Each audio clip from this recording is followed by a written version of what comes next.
So anyway, here we are a week later, and he's on the show. What's up, Cory? How are you?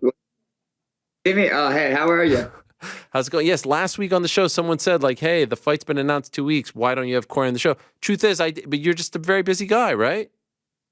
Well, yeah, I mean, you only have your show like Monday and Wednesday, and a lot of the time I got to like work it around practice and stuff. I just couldn't do last week. That's it. It's not that I'm you up ever. No, I know, but like people were saying, like it's almost like this expectation that I'm supposed to deliver you, and like that you don't have a. I mean, like, come on, I'm trying. I did try. That's all I wanted confirmation of. Yeah, you did try. But you're so famous now too that inevitably what happens is as you get more famous, you get tougher to book, and then like as time goes on, like in the career, like you leave the UFC, then it gets easier to book you. That's usually what happens. Like you've reached the point now where it's like getting hard to book you because you're so famous and so successful. And I predicted this would happen. This happens to everyone. Okay, well, yeah, maybe this will be my last time on the show then. So ask some good questions. Perfect. By the way, I love what's going on here with the facial hair. It's really blending together. The mustache is a little bit longer, but everything's filling in here. This is a good look. Yeah, it's just like a nonchalant stash. Yeah, but I like that the mustache is a little bit longer, but you still have an actual beard as opposed to just a mustache or just a regular beard. Thank you. Yeah, thanks. It's a great look. And by the way, can I just give you props? The social media these days, I mean, you kind of give off the impression that you don't really care, but like it's so well done. Who's the brains behind this all? Who's doing this social media for you? There's got to be someone helping you. Yeah, I'm just doing cute stuff now, man. I'm just making cute little reels. It's like I feel like, no, I'm glad that you like it though. That's kind of cool. I don't do it. I don't really do it so that people, I guess, like it. I kind of just do it because I think it's like fun and cute, and that's like what I do in life. It's just like a couple little blips from what I do. No one is helping you with this. You're editing all by yourself. Editing all by myself. It's actually not as hard as you think. Yo, it's hard for me. I don't know how to, like, we're watching the one now of you in your car when you talk about the Umar fight. And in this case, like you have the longer mustache, but less facial hair. And even like the cuts, the jump cuts, I don't even know how to do that. And that's like simple stuff. How are you doing it? I'm just very artsy, Ariel. I just have a very artsy eye, Okay. I hope were you filming that while you were driving?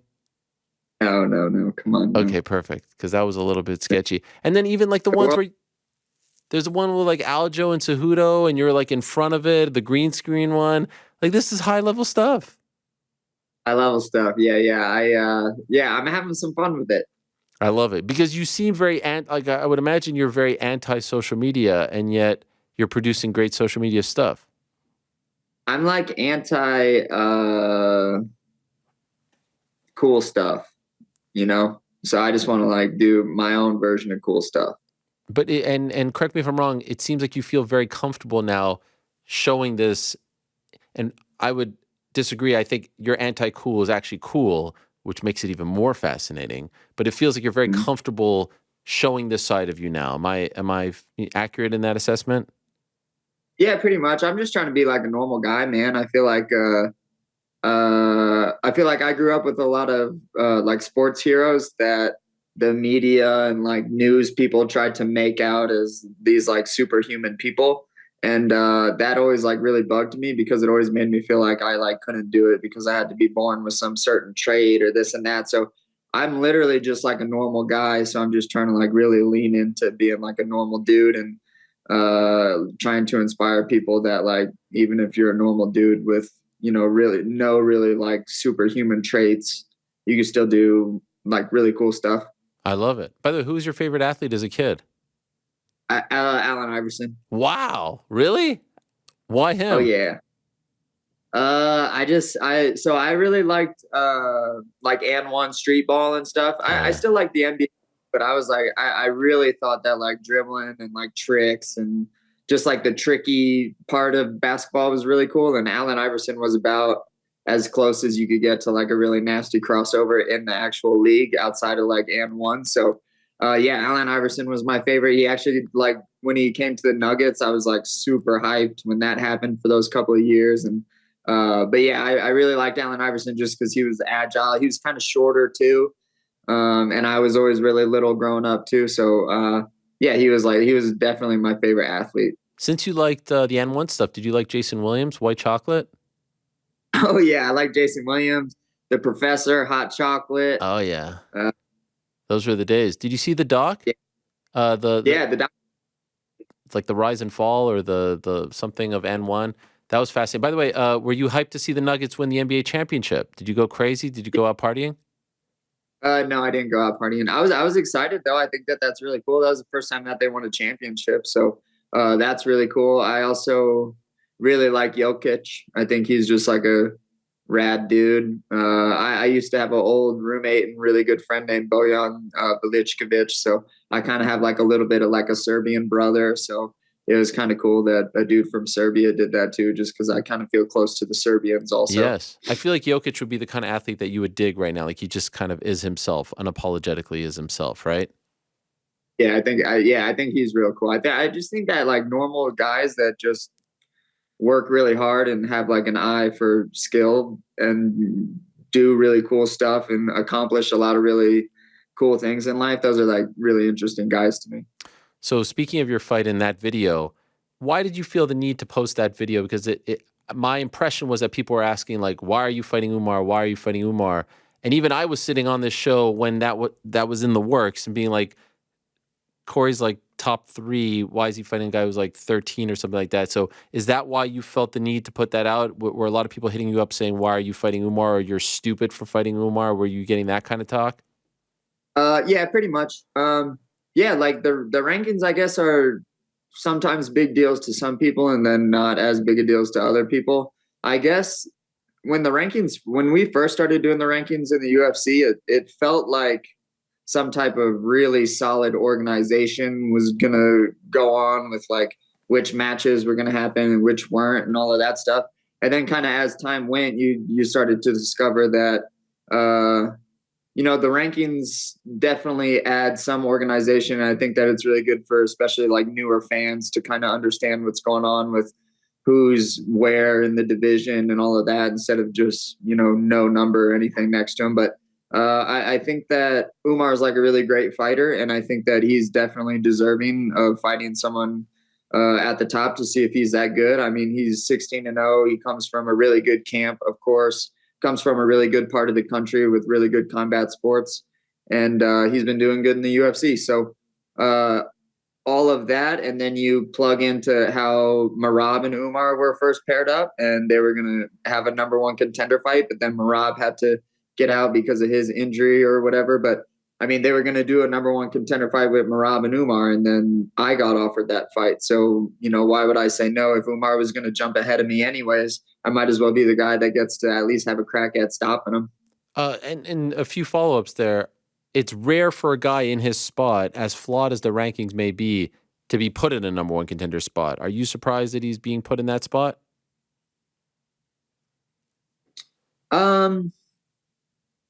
I suppose so. I think that they're operating from the sense, like the UFC is operating from the sense where it's like, well, if no one will fight him, what do we do? Because I definitely can see how that would be an issue. Like if I were Umar, I would be pretty upset that like I'm trying to get a match and no one would fight me or whatever. So I don't want to speculate on like if people are saying yes or no or whatever, but I know when they asked me, I said yes. So I guess no one else wanted to fight him. That's what Dana said too. So I guess no one else wanted to fight him. So what do? Yeah. You give him to the guy that. Did you know about him when you were offered him? Yeah, of course. Impressed with him?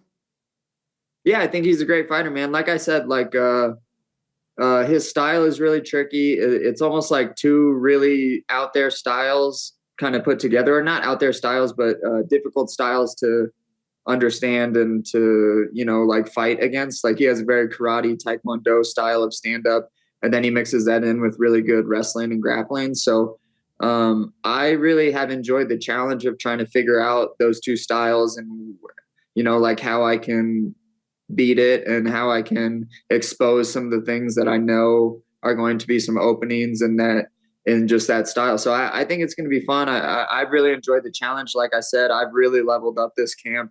I've like learned some stuff that I think I'm going to have in my arsenal for forever. And as maybe I don't think that it's lame to think like that, but I know it's a little bit outside of the box. Like I'm here to learn and I'm here to see if I'm actually the best and I'm here to like better myself as a martial artist and as a person. And I think that Umar's like a good challenge for me to do that. Are you bringing in or have you brought in anyone who can even closely replicate his style?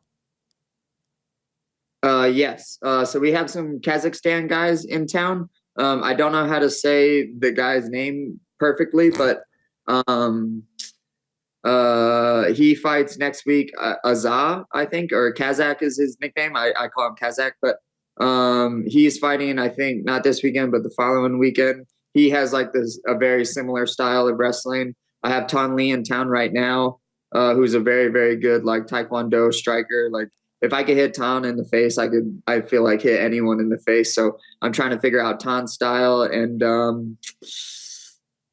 yeah, I think that I also have like some Russian guys that are on the team. Mohammed Naimov is a good look. He has like a bunch of like Tajikistan buddies that come in sometimes, and I'll work with them too. So yeah, it's really good training. Like I said, I'm really like happy that I got to like learn about this style more and more. It's a really cool style. There's like not a lot of holes in it. Yeah, clearly. Azat Maksam, I think his name is. Okay. Yes, fighting next week. Is everything okay? Do you need a minute? No, my thing's about to die. I thought I had enough battery, but sorry. Stressful. I appreciate it. You Right. mentioned number one contender. Have you or your team been told you win this fight, you're getting a title shot?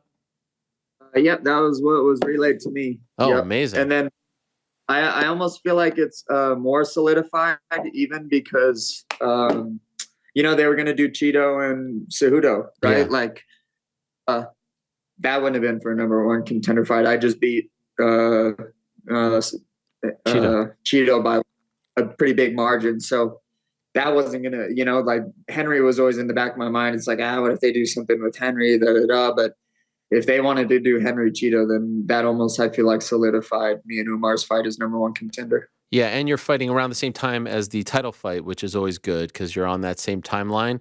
By the way, who do you think wins, Aljo or Sean? Oh, I got Aljo in that one because every time I say Aljo's gonna lose, he always wins. Okay. Is that the only reason, or because of the matchup as well? No, I think it's wrestler grappler. Like you always go for the wrestler, but um, I think that it's a pretty big leap for Sean too. Like I know that he did pretty well against Jan, but Sterling is a very seasoned guy now. Like the guy really, really knows how to compete. And up until fighting Jan, O'Malley really hasn't had the toughest road. He got beat by Cheeto too. He could say what he wants about that loss, but a loss is a loss. Weird things happen in fights, and you gotta, like that happens sometimes. Sometimes you get caught in a weird spot, or you break your hand weird, or like you break your foot weird, or you hurt your ribs, or you get an injury in the fight. Like that, those things happen, and it happened because the other person did it to you. So, he that was like one of his other tough fights, and he lost that one. So yeah, I think it's like a big leap up, even though he did kind of get a little bit stair stepped into it with Jan. But I think it's a big leap up for him. Are you hoping that Aljo wins so that you can run that back with him? I would love to run it back with Aljamain. The fans are really excited about me and O'Malley too. Yes. So I it would be like a really giant championship fight if O'Malley did win. And then Sterling saying he's going to move up to 45. So I don't know if I'll ever be able to get my hands back on Sterling, but I would definitely hope so. I really don't want him to leave and kind of make us all look like, like, I'm done with this division. Like I beat everyone in there because I feel like I'm a different fighter now than when I first fought him. So I would definitely like to, get that one back for sure. Do you think there's a chance he wins on August 19th and then leaves before fighting you? I think that the story's there. Like for me and him, I don't really know Aljamain's values, honestly. Like I don't really know how his like mindset process goes. Like I don't know if he's like, if I don't like, and I also don't know if that's like fight that makes him, but like I don't know if he's about money or if he's about legacy or if he's about trying to be a double champ. Like I don't really know what Aljamain's values are as far as that go. So I mean, I don't. If I was Aljamain, I don't know how much of a purpose I would see in refighting me and giving me another chance. Where he did do a really good job of embarrassing me in the first fight. So, yeah, I don't really see how much he would gain out of that, other than maybe a really giant fight, as far as like the story of me coming back, earning it back, and then getting to have another crack at him, which I think is a cool story. Yes, of course. Do you think there's any chance Sean beats Aljo and they run it back right away with those two? I doubt it. Right. Um, yeah, I doubt it. I don't really foresee that happening. No, I think that they have too many good guys in the division for them to be doing too many rematches. Do you find yourself harping on that fight against Aljo 3 years later, or are you completely over it? No, I don't like, I'm like, if there's any thought that I have about that fight now, it's that I'm grateful that I got to learn from it in a way where I didn't get like seriously injured. Like losing like that sucks because it's like embarrassing. You didn't get to do anything good. And so there's all of that. But honestly, man, like I took away so much from that fight that I can't really be too sour about it anymore, because I know that I wouldn't be kind of crushing it the way that I'm crushing it right now if it wasn't for that. As kind of like cliche as that might sound, but that is the truth and that is the case. Like that loss really made me level up in a way that I haven't leveled up before. The stuff that you took away, was it just from like the 90 seconds, or was it the build up? Was it everything around the fight as well? Yeah, it was everything around the fight. It was me not really being that mentally sharp, me kind of figuring out where I needed to put my mind and where I needed to, like, how I need to be going into a fight. Like I had been that way before and I kind of got away with it just because I think that my skills were so much better than the other person's. But when you're fighting guys that are a lot closer in skill, you kind of have to have everything, kicking and firing on all cylinders. And that was just a piece of my game that I didn't really address because I didn't really know that it was a problem at the time. So Aljamain just got to show me that that was something that I needed to fix.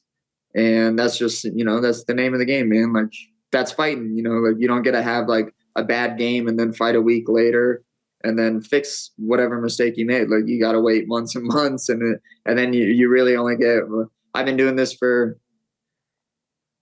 I've been in the UFC for I think 5 or 6 years now, and I have only 12 fights with them over a 5-6 year span. That's really not that many fights to be able to learn from and grow from and all of that. So that's just kind of the fight game, man. It kind of sucks, but that's part of it. You don't really get too many chances at it. By the way, and apologies if I've asked you this before, but like, will you watch this weekend, or do you only watch if it's 135 fights or top? Like, what is your level of watching these days? I'll watch. I'll watch certain guys. I'll definitely watch the guys on the team. Like I watched the other weekend when Chepe Mariscal fought, who's a really awesome fighter, and then Mohamed Naimov, who's also on the team, fought a couple of weeks before that, and then. But this week, I really like watching Volkanovski fight, so I'll probably watch that fight, and then Yair is like an exciting guy to watch fight too. So I really all my life, the only time I've ever really enjoyed watching sports is to try to learn from it. So unless it's like a friend of mine or it's someone that I feel like I can learn a thing or two from, I'll watch. But outside that, I kind of try to like take a little bit of a step away from fighting after training on Saturdays. Yeah, because like it's so much, right? So you like the last thing you want to do on Saturdays is watch a pay per view for 6 hours and just consume yourself with fighting. It's your job. Pretty much. Yeah. What is that thing that you use to escape from fighting? I ride my bike a decent amount, especially now that it's a lot nicer. It depends, man. It depends like where I am in the week and all of that stuff. I like going on really long walks and listening to music. I like riding my bike and listening to music. I like watching trash television with my fiance. Me and her really like doing that together, so we'll do that at night. And I like I started going to the river. It's like really beautiful in Colorado now. We've been getting a ton of rain, so everything's really green, which is pretty abnormal for Colorado because everything's usually brown. So I've been outside a lot and really, really loving it. I know I don't really have a tan at all to show that, but I definitely have been out and just enjoying being outside recently, and that's kind of been clearing my head a lot. By the way, what's the trash television that you guys are watching? We're watching this show called The Big D. The Big D. Where's that? Have you heard? No, I have not. But is that a double entendre or is it what I think it is? No, it's so it's like these couples that just got recently divorced. They throw them all into this house, Oh and my then gosh. they all start dating each other. That's pretty What? much the Wait, the couples yeah. are together? Like the both divorced, like the two of them are in the house together, or is it just like one of the? Wow. Both of Are they them. fighting? Yeah, it's pretty juicy stuff. It's not like it's pretty good stuff, dude. Some of these dating shows, man, they got really elaborate plots and like setups and all that. So And there's jealousy yeah, probably, right? Like one is like going off and then the other one probably doesn't want them to go, right? That's intense. it's pretty intense. It's pretty good stuff, man. It's where I get out like all of my like Erica almost hates it because I'll just like talk shit on all of the people. It's like how I get that out of my system, I'll just be like, this guy's a dickhead. He did it, So yeah, that's why I like it. I just get to like kind of zone out, and then it's just intense, and it's real juicy drama. Here I am thinking that like you're above it all the all the toxicity in the world. You do reels, you cut your own reels, and you watch a show called The Big D. That's your thing that you like to do. Maybe you're not like that much above all of us. Maybe we're all kind of the same. I thought you were above us. Oh no, I'm certainly not above anyone. I'm certainly not above getting mad or being stressed or no, I'm certainly not above that. I maybe just I don't know, have more of like a catch of it, but or like know why it's happening or why I'm doing it. But no, I'm not above any of those human nature things. And by the way, I saw a video of you jumping into like a stream or something. It was like, what was that all about? Why'd you do that? Cause I don't know, man. It's like a dude thing now. You're supposed to go into cold water. It's like the newest dude thing to Yes, do. but most of them do it like in tubs, not in the freaking like whitewater rafting scene over there. Yeah, I mean, it's more fun in the white water rafting scene. Yeah. Where is that? Is that near your house? Kind of. It's in Morrison. It's like on the foothills, which just means like the very beginning of the mountains. So it's where the mountains start like getting big. So yeah, it's really pretty, that area. That's where I want to move to pretty soon. Wow. And is it freezing? Is the water freezing cold? It's pretty cold. It's not like major cold. Like sometimes I'll go over there like in fall or like really, really early spring, and it's real cold then, but it's not like horrible right now. How long can you last in there? I sit till I start shivering. Like Wow. everyone kind of like their cold baths, but I just go until I like am shaking, and then that's when I'll get out. And it feels good. It feels good afterwards. Sure. I even enjoy it like as it's happening. I'm really good with the cold, man. Like I don't do too good in the heat, but I do pretty good in the cold. Wow. That's the complete opposite of me. Much respect. All right. So August 5th, you versus Umar Nurmagomedov, number one contender fight, massive. This is good. Wow. What a fight. 5 rounds, tricky stuff. What are you feeling right now? Like in terms of the flow of the fight, the direction, what are you envisioning? Yeah, I'm excited, man. I think it's going to be like I mean, Umar's super skilled, and I'm not a super boastful guy, but I'm very skilled and I'm very knowledgeable about fighting. I feel like I go in with really good game plans every single time. I feel like I am able to like adjust who I am each time that I go into the fight, but also still fight with, like my like trademark way of fighting. So I'm really excited about the challenge. I think it's going to be a really, really awesome fight. I'm really excited that it's 5 rounds. I'm super excited that it's in like a cool town. I'm really excited that it's in front of an audience again, Yes. and that's number one contender, man. Like it took me a while to get back to this spot. It took me a couple tough fights to get back to this spot, and now I'm in a spot where I can solidify and get this championship fight without it having it be like short notice. So which was the situation that I was in when I first fought for the belt. So I can eliminate any short notice anything and just like stamp my letter and get my way to that title. So I think it's going to be an amazing fight, man. I'm not much of like a enthusiastic promo guy, as you know, but No, this is Umar, great. I'm very good, and it's going to be a really, really exciting fight against two of the two of the best guys in one of the best divisions in the best organization in the world. Wow, that was amazing. You could have said the two best guys in the best weight class in the best organization, and then if all goes according to plan in Nashville, then we're one step closer to my proclamation of years ago, Cory Sandhagen, UFC champion. Just for the record, I know that's top of mind for you. You didn't want to say it, but like there is visual proof of me saying this many years ago. So I'm happy it's a number one contender fight because then we're just one step away from that coming to fruition. Yes. On that note, Cory, all the best to you. Thanks for doing this. I appreciate it. Good luck August 5th. Can't wait for the fight. And thanks for always taking out some time. I appreciate it very much. Yeah. Cool. Thank you for having me on, Ariel. I'll talk to you soon, man. All right, there he is. Cory Sandhagen joining us. What a gent. What a fight. What a day August 5th will be. What a night. That's the same night as the Nathan Diaz-Jake Paul fight.